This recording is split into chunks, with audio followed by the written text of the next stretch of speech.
Hello and welcome to the latest episode of the Online Warriors podcast, the final episode of September, and it is now officially fall. And we can wake up Green Day. Yeah, we can wake up Green Day, finally, after all this time. Do they just go into hibernation on September 1st every year? Is that the presumption? I think so. I mean, they would, yeah. It's not any sooner than that because they have shows to play. You know, they're probably doing summer tours and stuff. I'm Illeagle 86. I have my good friend Nerdbomber and my also good friend Techtic here with me to take you all through the wide world of the world. We're talking about some interesting stuff this week. We're talking about something that I think every child has used a computer for. That's a very broad. Beyond. That's very vague. Everyone has used this. Well, actually, I'll ask that question when we get to this. That's just the broad tease. We're going to talk about one of my favorite people on the planet, Nicolas Cage. He's got a new thing going, and again, that's a very broad. That could mean anything. Considering how many movies Nicolas Cage puts out a year, and that could mean literally anything. Yeah, he was just in, what was it, Dead by Daylight or something? He was in some character pack or something. We're not talking about that. We're talking about a movie, but very excited about that. And then we're talking about a reality show coming to Netflix in late November, and it's based on a show that probably you've seen. Look, it's the Squid Game show. I'll just say it. Squid Game is a show that I saw unintentionally. Has that ever happened to you guys? It happens to me constantly. How does that work? You're just walking by and you're like, oh, what is this? Yeah. My wife is like, I'm going to watch Squid Game. Do you want to watch it? And I'm like, no, she's like, I'm going to start Squid Game. And I was like playing a video game or like reading a book or something. And I was like, no, that's okay. And then like days later, I walk through the living room and she's watching it and it draws you in. It drew me in almost. I walked by in the scene. You guys have watched it. You've all watched it. The listeners have all watched it. You know what Squid Game's about. I walked by in the scene where they're trying to cut the like honeycomb out of the thing. I don't know what it is, but they're trying to like cut the cookies out. You know this scene? The shapes? Yeah. And if they break them, they get killed. Mm-hmm. And I was like, this is fascinating. And then I met the old guy, and I was like, I like this old guy. And then I was in. That was it. And granted, that was pretty late in the show, I think. I just watched a couple episodes, but like, I get the gist. I know what Squid Game's about. And Netflix, well, I mean, let's just talk about this one right now, because this is fascinating to me. I don't know if we've talked about this on the show yet. Netflix is coming out with what they're calling Squid Game The Challenge on November 22nd. Now, 456 people, $4.56 million. It's being billed as the largest reality show prize in like history or whatever. I assume that's true. I'm not going to like fact check that. It certainly seems like a lot. I know at one point Survivor did 2 million, but usually it's like a cool mill is like the top prize for these reality shows. Which, like, in retrospect, when you think about that, have all of these reality shows accounted for inflation? Because like, no, what I was willing to do, well, not me personally, but like what people were willing to do back in like the 90s and the early 2000s for $1 million, I feel like has been severely devalued. If you're doing like crazy shit again and you're still only getting like a couple million, that's not. I think, still do some stuff for a couple million. But I think about this constantly. I'm glad you brought this up. Like the first season of Survivor, the prize was $1 million. And it's still that? It's still that. It came out in the year 2000. Do you know how much more purchasing power $1 million had then than it does now? Like, you're just not getting as much anymore. And granted, the show has evolved significantly, but you're still like ostensibly doing basically the same thing to get way less of a payout at the end. Like worse stuff, I would imagine. I'm not a big Survivor person. To use Survivor as an example, Survivor is like... Did it get more tame over time? Yeah, they kind of like babied it up. I have a lot of thoughts about Survivor. That's not what this topic is about. I'm a diehard Survivor, watch every season. They've kind of babied Survivor up. Back in like Survivor season 2 and like that, like the Signal Nation seasons, people were like starving. They weren't starving to death, but like they were getting medically evacuated. There was a guy who burned his hands in a fire. Like people were getting medevaced on that show. I mean, people still get medevaced every now and again, but like it's tame. Listeners can corroborate me on this. I think if there's Survivor fans out there. But back to the Squid Game, the challenge. Now, my main overarching, we got a trailer for this. Basically a 50-second trailer. It's not even a minute. Kind of just showing a couple of things that they're going to make these people do that look similar to the show. Now, let me just go ahead and state the obvious. I don't think they're going to kill anybody. Yeah, they're not going to kill them on camera. So right away, it makes me a little confused because... Well, because now it just becomes another game show. Like, it's not, I don't know, the stakes aren't there. Not that you want to see people, like, obviously get killed, because I don't. Not for stupid entertainment. I definitely do not. But, like, it just feels like they're missing the point of what the original Squid Game show. And instead, their family comes in and they just go, "You're dead to me." Well, and the other thing about it, too, is that, like, obviously it's good that they're not killing people on camera. I'm not saying they should do that, but Or from off what I camera. remember of watching, or off camera, from what I remember about watching the show, at least the part that I watched, it's like, it's like many shows of that ilk intended to be like a cautionary tale that teaches you something about, the pursuit of wealth, or, how harmful it can be. And here we are. Like, they're like, we're gonna take that and we're gonna turn that into a show and like make it something to be strived for. It's and again, people aren't dying, so it's on different like ethical footing, obviously, but it's still like it missed the point completely. I do hope they maybe have like opportunities where you can like lift up people, but like at a sacrifice, and maybe there is like a small connection to that lesson.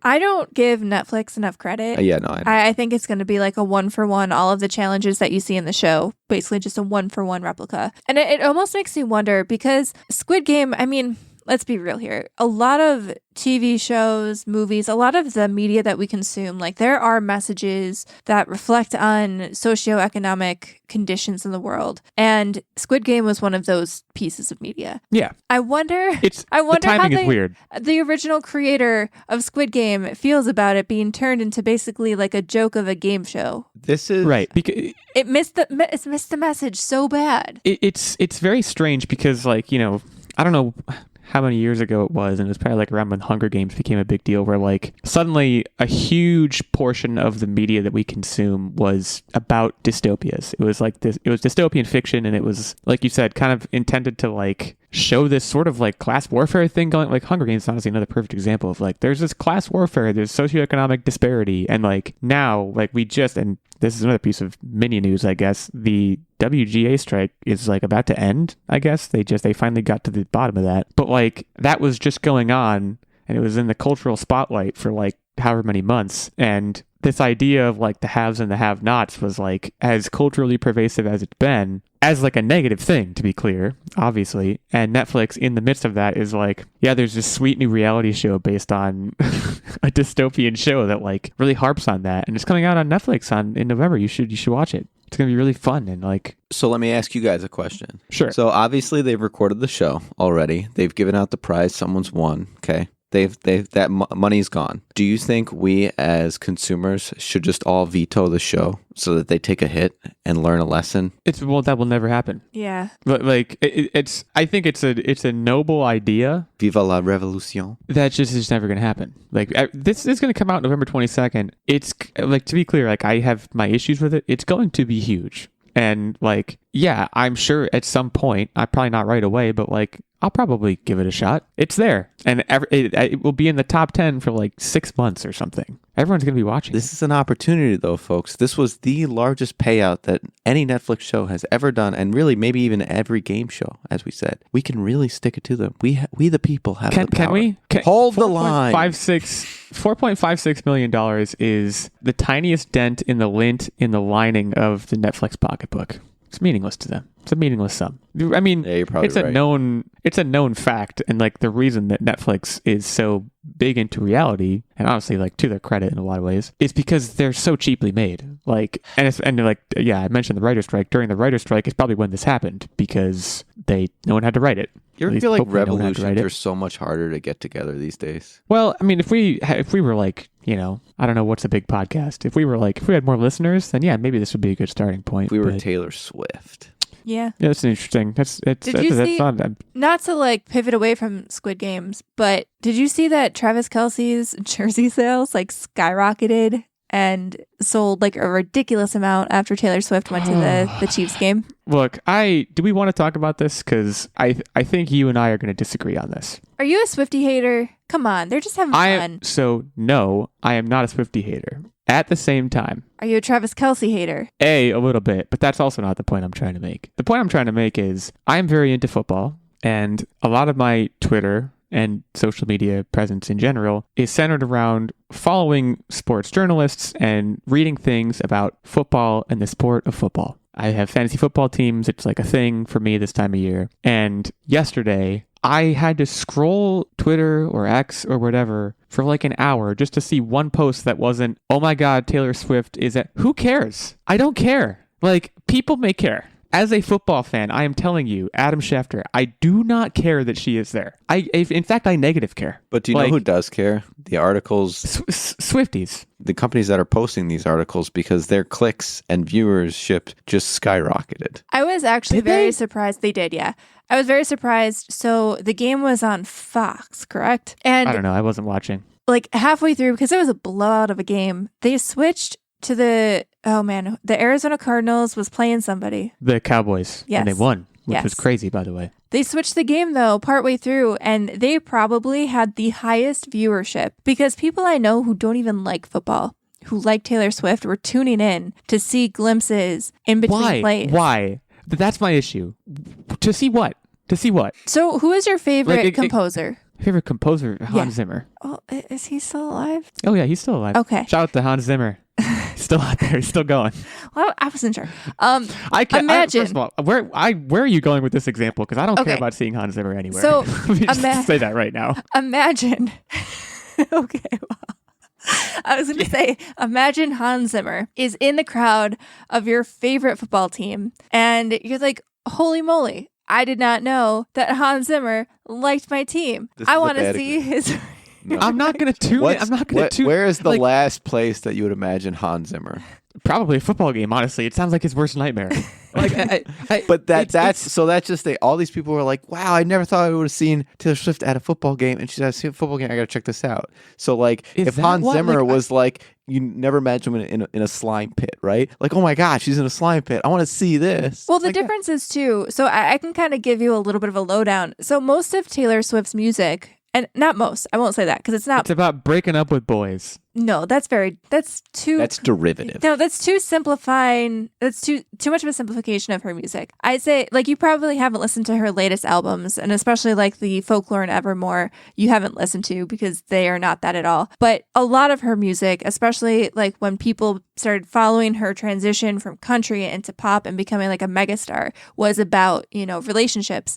And especially in the last, I don't know, not quite a decade, like 6 years or so, she has been very close-lipped about relationships, like not even really seen in public. And now all of a sudden she's out on like the biggest stage with Travis Kelce's mom, like whooping and hollering and saying, let's fucking go, when he's scoring a touchdown. She did say that. Yeah, and I saw like, that. She said fuck though. She did. Whoa. Yeah, she said fuck, yeah. And I think for people who are interested in the music, who relate to her music and who relate to her, I think that, seeing her in a very more public relationship, which is different than what she has been in for a while, is exciting. And there's also like the parasocial nature of how people relate to celebrities these days, which is a completely other thing. So if she wanted everyone to veto Squid Game, she would just go, veto Squid Game. That was my point.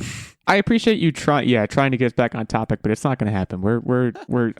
I want to understand this now. So to be clear, let me make something clear too, off the jump. And I think I did before, but let me just say again, I do not have a problem with Taylor Swift. Like, I if anything, I have respect for the career that she has cultivated and the fame that she has cultivated. She's clearly very successful. I understand the reasons. I'm not faulting that. I just I think a better example for you would have been Nicolas Cage, who we actually going to talk about. Nicolas Cage. That's a better one. If Nicolas Cage was suddenly at your favorite football team's game, wouldn't you want to see his wonky reactions during to plays? And you're a liar. You're a liar. You're a 100% I liar. don't think I would care. If he showed up at a game, you'd be like, guys, Nicolas Cage. I don't think I would care, but even if I cared, I wouldn't care this much. Like, I don't think it's like necessarily one person is just carrying a super amount. I think she has such a large fan base. That's why it seems like people care this much, because there's just so many people who are invested. Whereas so my other theory is, and you know more than me. I'm going to defer to you on this, but you said she's not very public about her love life. What people know seems to be that at least the last guy she dated was kind of a chowderhead. Is that a fair assessment? Big chowderhead. So and again, I have my issues with Travis Kelce, but is the idea He's that like a wholesome this is a match made in heaven kind of situation, she finally found a good man? I don't necessarily know she found a good man, but I think it's more the last guy was super problematic, and this guy is regardless of how you feel about him in terms of football, he's a big mama's boy who's very just dude has a commercial promoting the booster shot. I don't know, not super problematic individual. Like the thing is, and I want to say one more thing about this because now we're on this.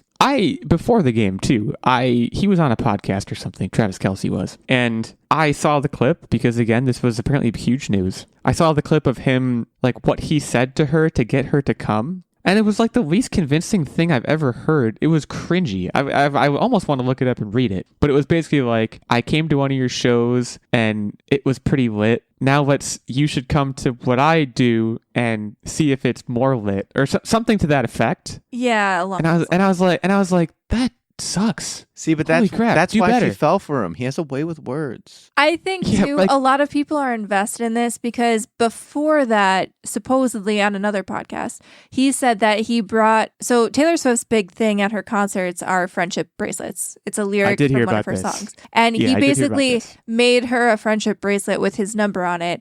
And I think a lot of people who are starved for rom-com entertainment in an age of rom-com drought see this as like something that just like an interesting, like, oh, let's see how this works out, because that's kind of a cute meet cute story sort of deal. And you mentioned that, like, the parasocial, like, and I get that. Like, I'll cop to having one or two parasocial relationships. Like, I think in today's day and age, all of us do to some extent. But like, it was so pervasive, and if you can't tell, if it hasn't already been made clear, it annoyed the bejesus out of me. I was like, I just want to know about football. Can I don't want to see the same. Is it a Taylor Swift album? No, but no, you can go into your settings in X, formerly known as Twitter. I will never do this. You can mute stuff. I'm not going to mute Taylor Swift. Again, I don't have a problem with her. I don't know what to tell you. What if there's a Taylor Swift thing I want to know down the line? That's not on a football Sunday. This is my predicament. This is what keeps me up at night. Anyways, that was a fantastic derailment we just had. Sorry to the listeners, but I mean, it was also like major news. That's like news in its own right that we just talked about. And yes, Techtic, you're right. If Taylor Swift said, don't watch the Squid Game show, probably no one would watch it. That's the kind of staying power that she has. And again, to be clear, I respect that. So again, November 22nd, this show is coming out. It seems weird, but it's probably going to be a big hit. If you saw the trailer, you can hit us up on Twitter or X or whatever. At Online Warriors 1 is our main show account. I am at OW Illeagle 86. We have at OW Techtic, at OW Nerdbomber. Tell us what you think of this. Tell us what you think the implications are of Netflix turning a dystopian show into a reality show. To some extent, all reality shows are a little dystopian. They're about people conniving each other and whatnot, but this may be a next level situation. So again, hit us up there and let us know what you're feeling. Let's talk about Microsoft Paint. Let's lighten things up. Let's go back to the 90s. Microsoft Paint is one of those things. It's, if you're me at least, and especially if you're a Mac user like me, it's very easy to forget that it's still going on. I hate you. Is that an unfair assessment? I use it to this day. Okay. Not only do I use it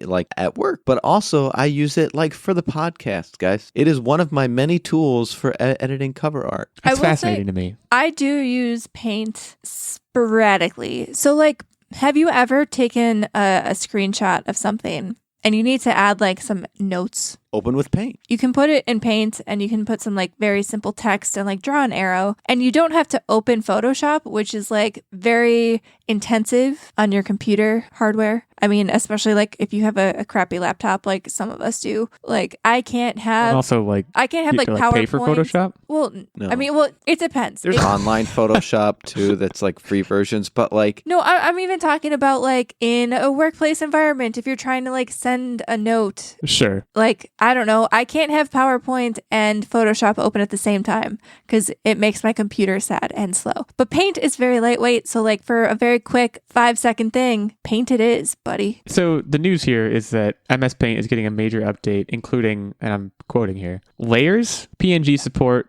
dark mode, better zoom controls, and an overall redesign. So first of all, I would have thought they would have had PNG support. That was the part that I was like, wow, when was the last time it was updated? Dark mode seems like a big deal. That's my other like second knee-jerk reaction layers to this. Is the biggest deal. What does that, you see, what does that mean? Again, can you explain that to me? This is another tool. So I use a combination of Paint and Photoshop to make the cover art. And what a layer is let's say you have a background and it's a mountainous range, okay? And I want to put a picture of myself into this mountain. So instead of just like cropping out whatever photo I took and putting it onto this mountain, I add a layer and then put that on its own layer. And what that allows me to do is after I put it on, if I go, you know what, I want to move it to a little bit of the left or a little bit to the right, I can just move it, and it's not paste on top of the original image. It doesn't delete the stuff behind it. That stuff behind it is always behind it. It's a new layer.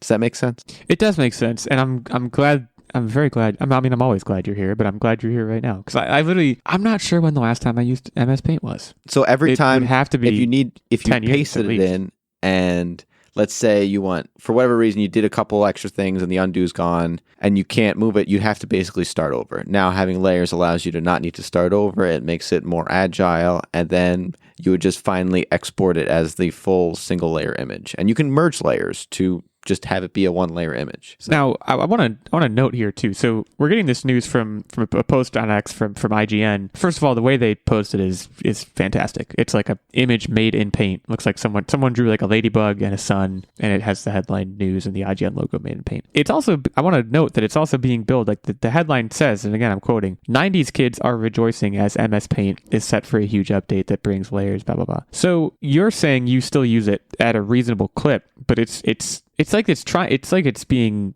marketed as like, oh, this is a cool retro thing. So yeah, I don't quite understand why they're calling it like 90s retro thing, because like I said, it is used a lot, even in like industry. Like, I don't know why that. I think they're just trying to do like millennial clickbait nonsense personally. Well, it's probably working. I mean, it would have worked on me because I haven't used MS Paint in a while. My issue with MS Paint, which I'm sure is most people's issues with MS Paint, is that fine motor control with a mouse. When you're like writing stuff, I was like, oh my god, this is impossible. I just like lost patience. Honestly, again, this art. Well, that's so. I'm glad you actually super mentioned impressive. that. So one of the other things that's actually embedded in the I guess the source code you'd call it for the MS Paint is they added AI features, which is really great because it has layers. You would want to theoretically remove backgrounds from images. So this was the coolest part to me. Float around on top of your own background. So they have AI tools that'll automatically remove the background from your image. So you don't have to sit there with your,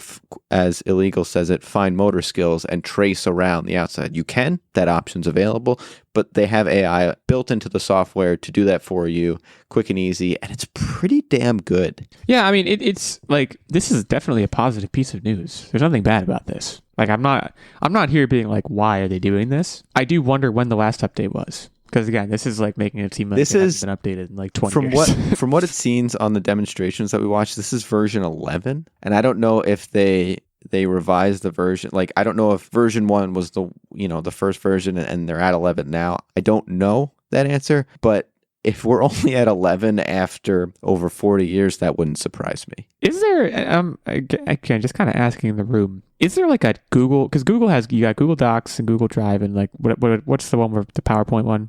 Google something. Is there like a Google Paint? No, not that I'm aware of. Now I have to Google this. Now, if that's fascinating to me. If they really wanted 90s kids to rejoice on a piece of software that they stole from us and haven't given it back. Google Drawings, but I don't think that's well, it's interesting because like I'm now thinking about like what is the Apple equivalent of MS Paint, because I'm sure there is one, but whatever it is, it doesn't have like the brand cachet that MS Paint. Like when you say MS Paint, everyone knows what you're talking about. Yeah, the Apple one sucks. I remember using it and being like, what is this nonsense? I find that very interesting. But yeah, go on, Techtic. The thing that we lost, that 90s millennials should rejoice when we get it back, Microsoft Movie Maker. That free piece of software was freaking dank. Super, super cool. And from what I remember, like very easier to use than MS Paint. Like MS Paint, I was like, I don't have the fine motor skills for this. Microsoft Movie Maker was like, do you want to be basically Steven Spielberg? Here you go. Look at this, a lens flare. Just put it in. And I was like, sweet. Made some bangers with the Microsoft Movie Maker. That blue title screen background. Oh. Guys, I need to step away for a moment. Whew. You could probably still find one of those with like a couple of clicks on YouTube. Just find someone who had made a Windows Movie Maker. Was it Windows Movie Maker or Microsoft? It doesn't matter, I guess. But whatever it was Windows. It ruled. Maker. But yeah, we've always had Paint. We've always been using it, but we welcome an upgrade. And guys, I'm excited for it. That is my takeaway. Just more good news, more positivity, and acknowledge that we love it and acknowledge that we're still using it. And so thank you. There you have it, folks. I don't know when we're getting this new update, I'm not sure if even IGN knows, but it's coming. So you're going to be able to draw ladybugs and suns and grass and whatever the heck you want. I used to draw So be on the flame lookout for that. I assume that's a Pokemon. It's a Digimon. Dare you? Get your shit together. Okay. I mean, at first it just sounded like you sneezed or something. I didn't know what you were saying. Wow. Strike 2. Yeah, I'm on thin ice here. We're going to go to break so I can reestablish my footing. But before we do that, it's that time in the show in which I would be remiss if I did not shout out our fantastic Patreon producer, Mr. Steven Keller. Steven, that suit of armor looks great on you. Yeah, it looks great on you. Steven has been supporting us for quite a while at the highest of our 3 levels of Patreon support, which is the night level, which gets him access to the monthly secret segment, the vlog. He gets his producer shout out. He gets weekly input into the game segment. He gets the occasional guest spot on the show. You want to be a knight. You want to be like Steven. There's also, however, a Squire level of support, which gets you access to the monthly secret segment and vlog, and a page level, which gets you access to the monthly secret segment. If you head over to patreon.com/onlinewarriorspodcast, you can see all of the details on any of those levels of support, and you can say hi to us and say hi to Steven. So you're going to want to head over there again. It's patreon.com/onlinewarriorspodcast. Shout out again to Steven. Thank you for all you've done for the show. Thanks to all of our Patreon supporters, past, present, and future, for continuing to support the show. Yeah, you're the reason that we're still going. We're going to take a short break now, as I mentioned, before coming back to talk a little bit about my guy, Nicolas Cage. We'll see you in a couple minutes. I'm Madam Chris. And I'm Madam Amy. And we're the hosts of the Madams Podcast, where it's all about movies, minus the mansplaining. Every week, we discuss a film that fits into a quirky theme for the month. And there's plenty of bonus content on our Patreon feed, too. So if you're looking for commentary that'll make you laugh and think, you found your new favorite show. New episodes of the Madams drop on Mondays, wherever you get your podcasts. And you can find us on Twitter and Instagram at The Madams Pod, or on our website, themadamspod.com.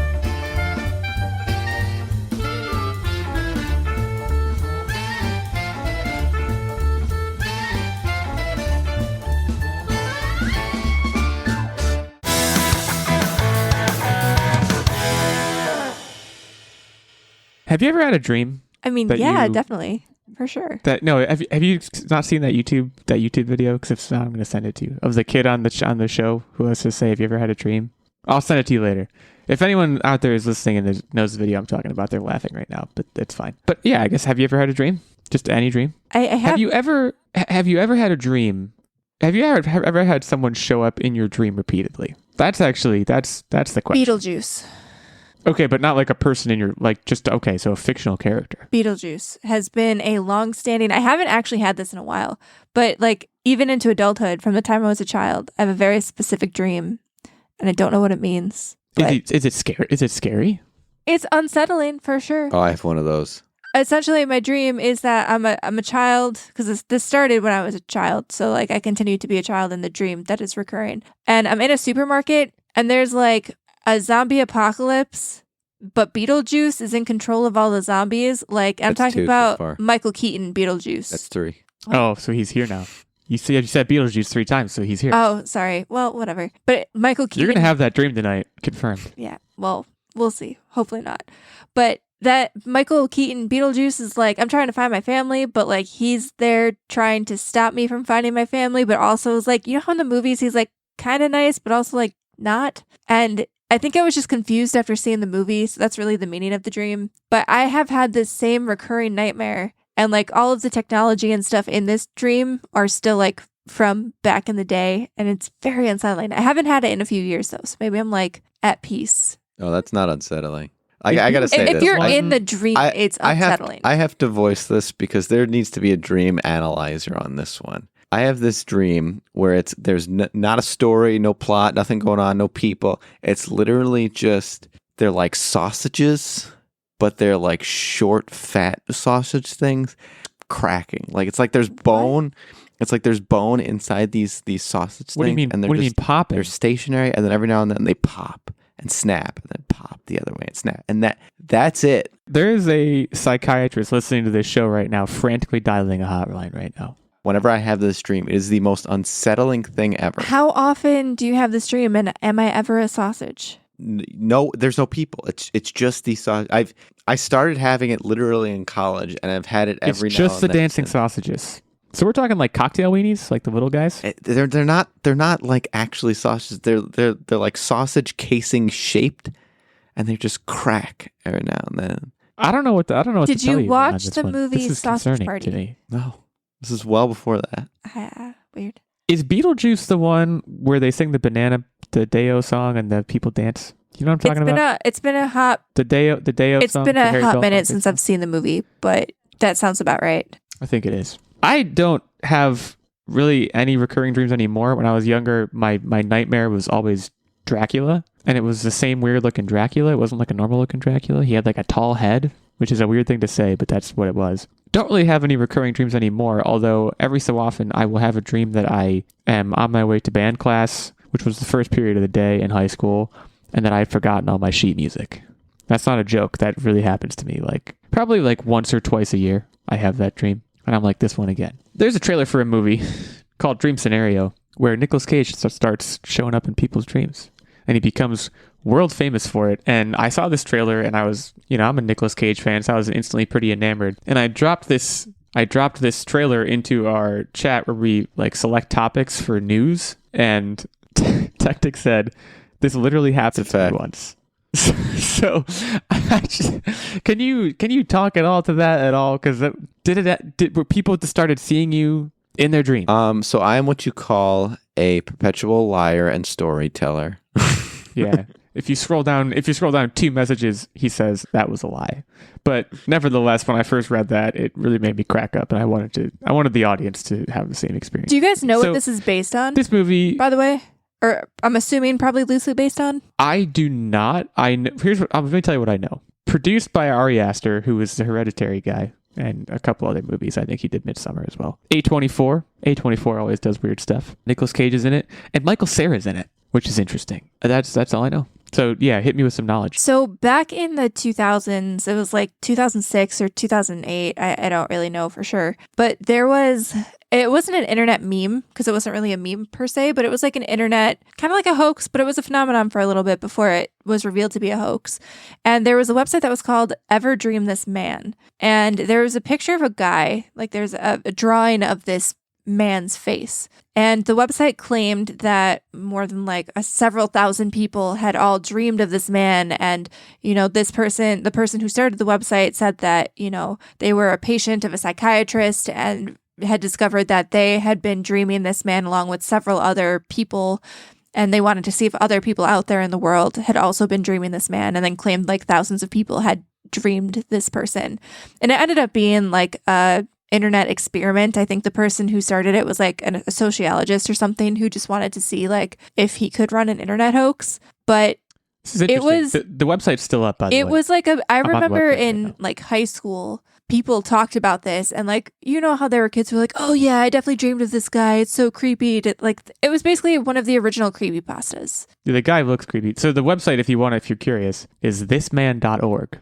Thisman.org. It's still up. And also, there's no evidence that of what you're saying, that like it's an experiment or whatever. Not on the website. It's just kind of like, yeah. But it was like debunked later on. It's an interesting premise for a movie, because I love movies like this where the premise can be very easily described in a sentence or less than a sentence, and there are really a lot of different places the story can go from that premise. And when you have a premise that is as kooky as this is, and you get Nicolas Cage to be in your movie, it feels kind of like a home run.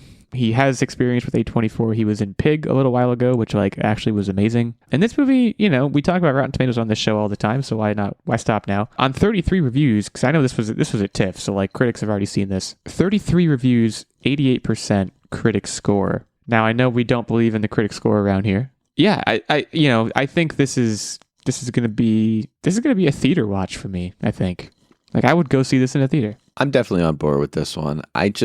This feels like one of those movies where Hollywood's being original again, and we're getting a fun new story. Please, more of this. The mix of horror comedy, because that's what this is being billed as, is a horror comedy. That is just always very interesting to me. And there are big swings being taken in that genre mix that often don't work. But I think typically if you reach this point and A24 is like putting out big trailers for it and Nicolas Cage is in it, like the script must be really good. This may have some actual juice. So I'm definitely interested. You know, Nicolas Cage is a very interesting man and he works a lot. So like it's every now and again there will be a movie of his like 4 or 5 movies a year that separates itself from the noise and is actually good. And this is one of them. I like that. You know, to put it another way, if you throw this many darts, you're going to hit something eventually. But I also want to give him some more credit than that. I like the idea of adapting the old school creepypastas. I know Slenderman was one that has already had a lot of, you know, TV and movie adaptations and unfortunately also like real life incidents related to it. But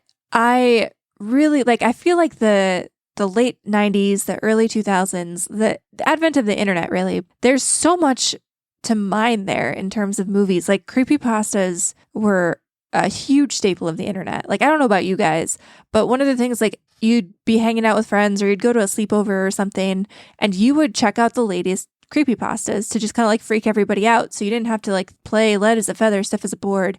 You would just go read like crazy stories that maybe were true, maybe not. And I think they also, this is a more recent creepypasta, but there's that Twitter thread. And I don't. Yeah, I was just looking up. Is it like Daniel or something? And kid? they're making a movie out of making that a show too. out of And it. I think, like, in terms of horror stuff, like, I don't like scary movies, but there's something where there's not really jump scares, but it's like very unnerving and unsettling.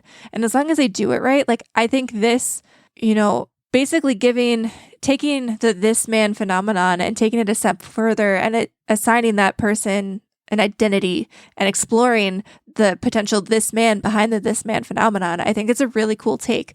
And I really wish that they like more people mine some of this stuff from like the 90s and 2000s early internet. Because there's a lot of interesting stories out there. It's called the Dear David.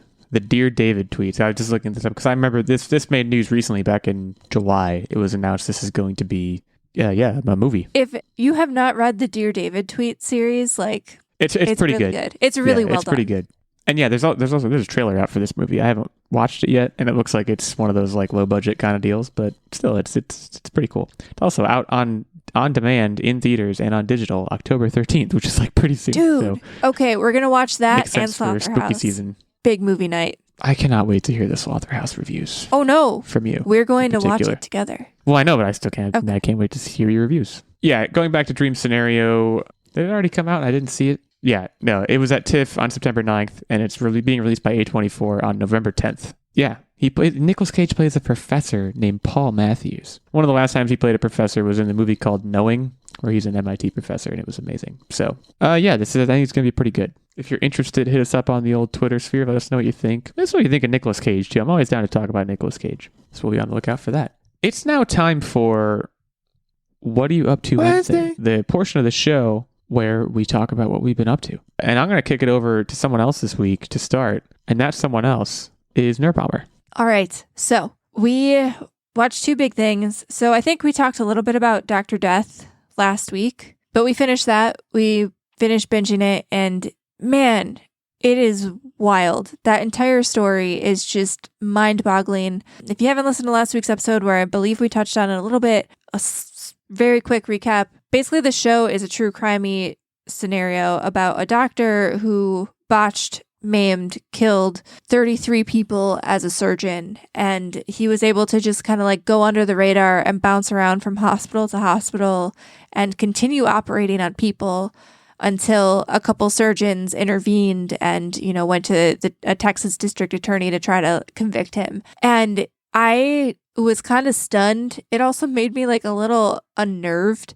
I don't know. I feel like it's something you got to watch to believe. I could not believe that this is a real thing that happened. But then after the fact, now I'm just like wondering how many other times this has happened that we just don't know about. It was really well done. Definitely recommended, I think. But if you are going into surgery or know anybody who is, don't watch it. Don't watch it.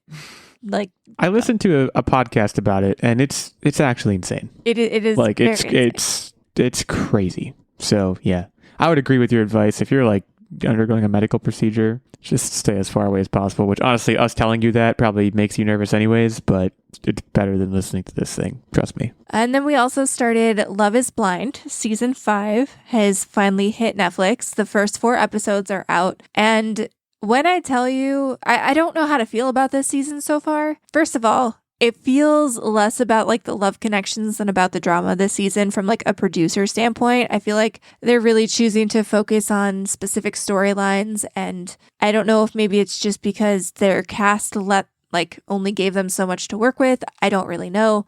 Something about it doesn't feel as like genuinely about love this season as it has in the past. And there's some crazy freaking plot lines. And I just know the Netflix producer team is sitting there conniving, steepling their fingers, waiting to see how this pans out and how I'm sure they did as they were filming it, but it's just crazy. I don't want to spoil it because it did just come out and I don't want to get too in depth, but I can't wait to talk about this a little bit more when the full season is out and everybody has seen it, because man, it is something else. It's a different feeling this season than other seasons for sure. Yeah, I'm sure I'll slam every episode of that at some point, but I haven't yet. They shadow drop these things. I don't even know they're coming. They really did. They did not advertise this one super well. Well, they didn't last time either. That's kind of their thing. Is they're like, oh, you thought you were going to do something this weekend? No, you're not. Here. It's a very strange. It's effective, but it's a very strange like marketing technique, I guess. And then I will give a shout out to our boy Illeagle. He had gifted us a popcorn popper for like your campfire, and this was not our first time using it, but we busted it out this weekend and we made some delectable popcorn around a fall campfire, and it was great. So yeah, it's contractually it is fall now, so you're allowed to say that. It is. It's fall, y'all. I'm glad the Pippity Popper is working out. Yo, it is some delicious popcorn, I gotta tell you. Yeah, it's really. It does kind of take on a little bit of a smoky flavor, which is quite pleasant. Ooh, well, good. I'm glad it's working out. Cool. Techtic, do you want to keep us going here? Sure. So 2 things that we also did was we watched The Little Mermaid, the live action remake, and there was my major comment, and Nerdbomber and I had the same exact comment right when it ended. There was a lot of like comments on the various animations or the casting, and I gotta say the cast was absolutely amazing, except for one person I did not care for, and that is her dad. King Triton. He Something just was didn't. off. He wasn't intimidating. He wasn't this big towering feature. He's just kind of scrawny, almost like a stiff breeze can knock him over. And I was like, this isn't King Triton. This is some little scrawny guy. So my wife, it's funny. My wife watched this over the weekend too. I wasn't there, but she kind of said the same thing. She said the cast was amazing. She did do a lot of, I don't want to say ragging on it, but like she said visually it was very weird at times, and she was not taking it very seriously. And then towards the end, she started taking it seriously because it like got her to do so. The underwater scenes, a lot of the visuals were jarring. Yeah, the underwater scenes were, especially when there were humans involved, like when it was like sea life and animals and stuff natural to the sea, fine. When there were people's hair flowing in the ocean, not good. Not great CGI there. But I think it was really great from the perspective that it gave Prince Eric a little bit more of a background as well. Not that he's kind of a nobody in the original animated movie, but you don't really get much context for him as a person. Like, he's just like the prince that she should marry because he's a prince and he's handsome. And they give him a little bit more depth and personality, which I appreciated. And they even gave more backstory to like where he came from and the island that he lived on. And overall, like, not that I want to take a movie about Woman Star and make it about the guy, but I think it helped make her seem less shallow because she's not just going after the prince because he's a prince. You know what I mean? It gave it more like a 360 feel. So yeah, cool. We watched that, and then the other thing was we went apple picking, and like, guys, early October, late September, I gotta say, is prime apple picking. A lot of people, they wait till the leaves start to go brown and the air really feels crisp, and by that point, most of your trees are going to be picked out. So this is my PSA: do it now, and your apples, when they're fresh picked, they'll last all through winter. You just throw them in the crisper, you're good to go. So go apple pick. What are we talking, Granny Smith? No. Ew. No, Macintosh. Yeah. You gotta go G Smith. G Smith is the play. It's the best apple. What's the best apple? There we Hit go. us up on, No. hit us up on Macintosh. Twitter. We've hit strike 3. So he's done. He's done for the episode, guys. You're not I'm going to just hear silent. from him. I'm just silent. What's the best apple? Hit us up on Twitter. I'm serious. It's the guys. Anthony Mack. Like I say hit us up on Twitter a lot, but this is very important to me because to me there is literally one apple and it's Granny Smith. Like any other apple, I'm not interested. That's where I'm at with apples. Also, Granny Smith, it's like the apple that's always used in baking. So how could it, like, come on, it's the best apple. Cool. On my end, I don't have much. That's kind of why I saved myself for last. But I want to shout out a board game that I've played a few times and most recently played over the weekend that has generally earned good reviews amongst the people I played it with. It's a party game called Hues and Cues. This game is a little bit like Codenames, but there's no teams. You're all playing individually. Basically have a board of a color grid with the rows as letters and the columns as numbers, and there's basically just a giant color grid like when you're going to pick a color on something like MS Paint. And you need to give basically 1 to 2 word clues to get people to put their pieces on the square of the color that you've drawn on a card. Very, very simple, super low barrier to entry, and sports up to 10 players. So it's really fun. And also, if you get it at the right time, I think you can get it on Amazon for like $15. It's like super cheap. So just wanted to shout that out. And then otherwise, in the wake of Inscription, I was looking for a new game on the Switch, and lo and behold, the eShop again just coming in clutch at all times. I went ahead and bought the port of the Lord of the Rings LCG, which I own in physical copy, but I have a couple of games like that already, Sagrada and Wingspan, which have really great board game ports on the Switch. So far, it's looking like this one is no exception to that rule. It's been great so far. I haven't played much of it yet, so I don't want to say too much, but it is a card-based game you can play solo, so having a great time with that so far. And for now, I'll just leave it at that and just say that it's fall and it's almost sweater season, and I'm very happy about that. That brings us to Quiztown, and this week the mayor of Quiztown, I believe, is Techtic. Techtic, I will take you through the rankings and the records, and then the floor will be yours. Your boy is on the struggle bus here. Techtic at 10-8, top of the rankings. Nerdbomber 9-10. Your boy Illeagle 86, 8-13. Which not only, obviously I've played the most. If you look at those numbers, so that's also not great. It means I'm never winning. Steven 3-1. Shout out to Steven. Very good record. So Techtic, what are you going to be expanding our minds with today? Cider. Cider? Okay. I'm game. I'm as game as I ever am, and that rarely goes well, but we'll give it the old college try. It's a wonderful fall beverage. Like it hot, like it cold.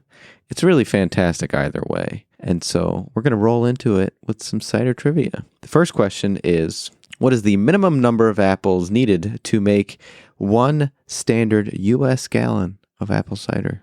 Who's going first? Oh, it's you because your record is better. Sorry. A gallon.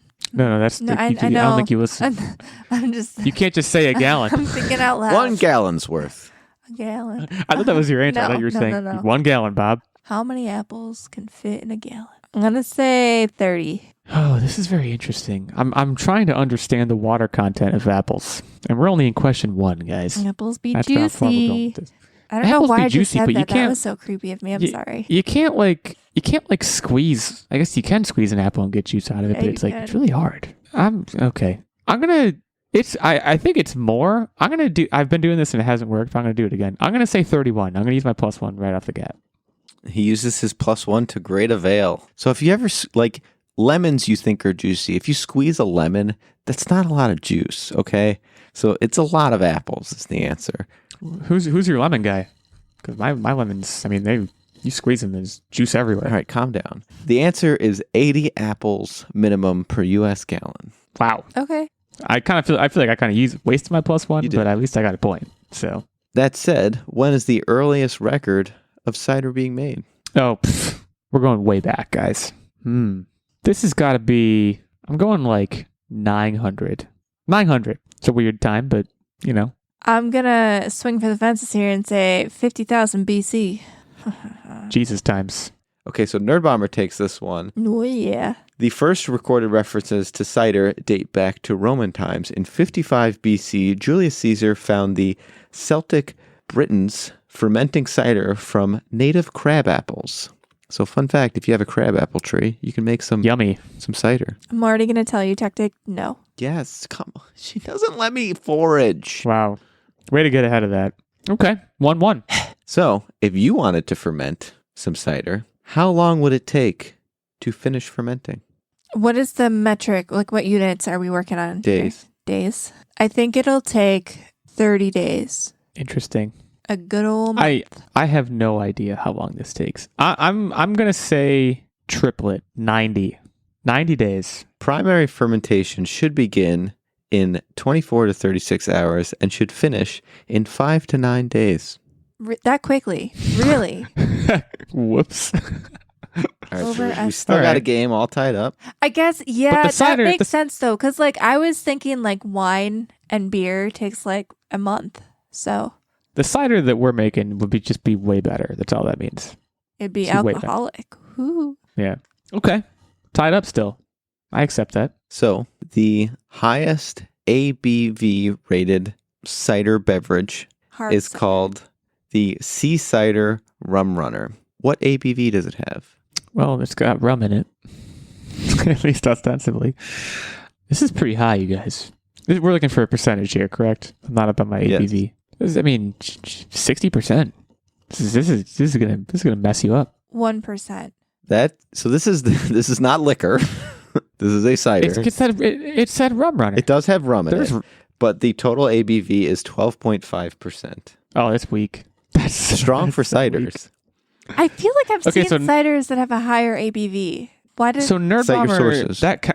that counts as your one, right? So there's, it doesn't Yeah. matter because I go first. You go first to the last round anyways. But okay, so I have to get this or I lose yet again. How many people attended the largest cider tasting event? Like, when was this? Can you tell me that? It occurred on June 14th, 2019. Mm. I can also tell you it happened in Okay. Canada. I don't know why I thought that would help me, but the Canada part actually helps. what was the festival called again?